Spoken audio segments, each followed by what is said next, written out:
Hello again, everyone. Well, now time to look at episode 2, Yesteryear. Here we go. On Stardate 5373.4, Captain Kirk and Spock return from a time-traveling research project they have been conducting with the use of the Guardian Forever and Starfleet historians. When they emerge from the portal, they discover that no one on board the Federation starship Enterprise recognizes Spock. Kirk and Spock are further surprised to see that Andorian officer, Commander Thalen, has replaced Spock as first officer. At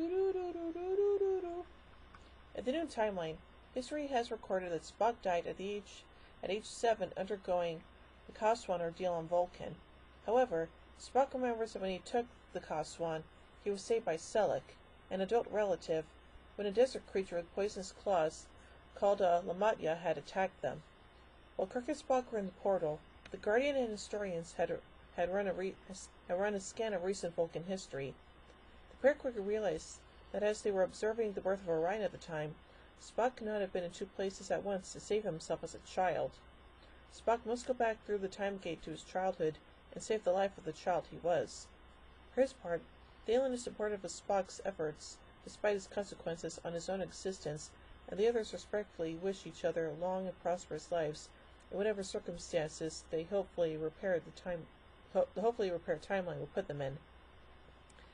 At first, this proceeds smoothly. Spock assumes the identity of Selleck, a distant cousin of Sarek, and is welcomed into the home of Sarek and Amanda Grayson. Selleck journeys into the desert to find his younger self and saves the boy. However, Aichaya, Spock's pet Salat, has been gravely wounded, and Selleck sends the younger Spock back to fetch a healer. Spock returns with the healer, who tends to Aichaya and informs Selleck and Spock that there is nothing he can do. Young Spock is offered a choice. Either Aichaya can be treated with medicines, but will live in obvious pain, or his pet can be allowed to die with dignity. Young Spock chooses the latter, and Aichaya dies peacefully. By making this choice, Spock has thus chosen the Vulcan way of life, logic and emotional control, and his elder self, successful in repairing history, returns to the restored present day, but not before teaching his younger self how to perform the Vulcan nerve pinch.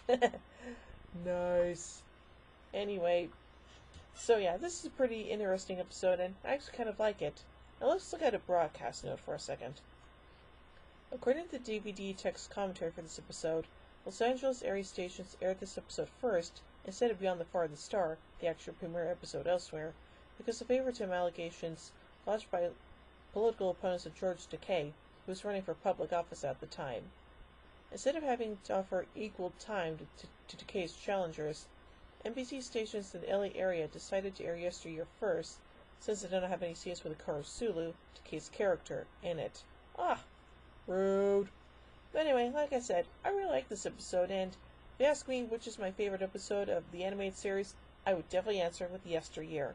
So, overall, I give Yesteryear 5 warp cores out of 5. Well, join me tomorrow as we discover that one of our planets is missing. Oh no! Anyway, so, until tomorrow, live long and prosper, everybody.